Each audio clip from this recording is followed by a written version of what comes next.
Well, Mayor Adams is lashing out of frustration because he sees his entire term in office being consumed by this.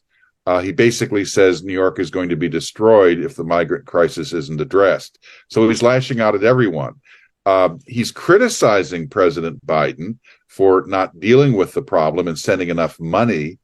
But the real beef he has is with Governor Abbott of Texas, whom he calls, quote, a madman, unquote, and is saying that, Texas is basically trying to destroy New York City. Well, there are two problems with that. One is just over 10% of the migrants that have arrived in New York City are from Texas, sent by Governor Abbott. The rest have arrived because New York City has a several decade old law issued by a court, not even a legislature, that says everyone in New York who arrives has a right to shelter, a right to sanctuary, and a right to food. So that is bankrupting the city. And there's some questions as to whether or not New York City can approach the court and ask for some kind of relief. Right now, the bill is $12 billion, and that would be enough to bankrupt the city in short order. Well, it's borne by the New York City taxpayers, and obviously the rest of the country isn't directly affected. But remember, New York City is not the only city affected. These buses are going to Los Angeles from Texas.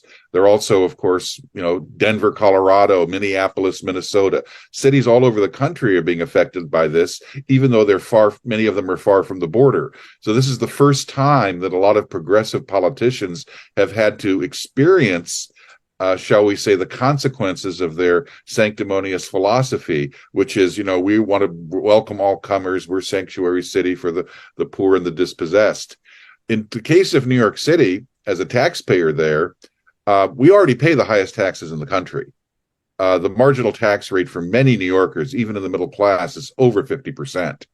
And so this is just another example of why New Yorkers are leaving the country. New York has lost about 2 or 3% of its population since COVID began, and many of them to Florida and Texas and Nevada and Tennessee that don't have an income tax. So I think this only accelerates the departure of the middle class, which is the base of any major city, and it's a transfer of populations. The migrants come in, frustrated middle class people leave. Some cities warn that they might suffer a doom loop if this cycle of homeless people arriving and businesses and people leaving. New York City is a little different from that.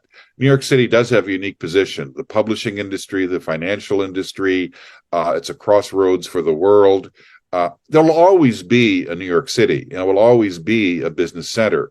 But there's a New York City that's on top of the world, and there's a New York City that becomes grimier and less friendly to people, more likely to prompt people to leave in the middle of their career, not stay and put down stakes and a real foundation, not raise their families there.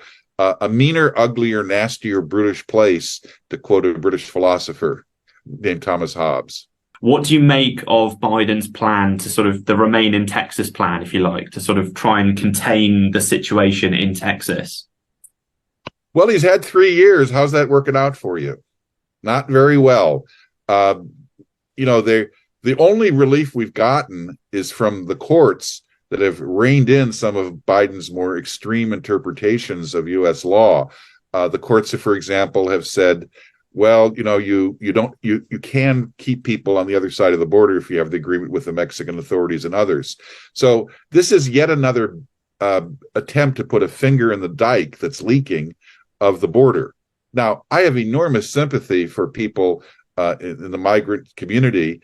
Often they are fleeing persecution. They are fleeing great hardship. A majority of the New York migrants that have arrived are from Venezuela, which is one of the most depressing, chaotic, shambolic places on the planet. One of the richest countries in Latin America until recently, and now because of the socialist dictatorship there, people are starving. So I understand why people are coming. We have to find accommodation for them, and especially perhaps find ways to dislodge the government of Venezuela in the future. But what we really have is a crisis of compassion, which is we are treating the symptoms not the real underlying problems.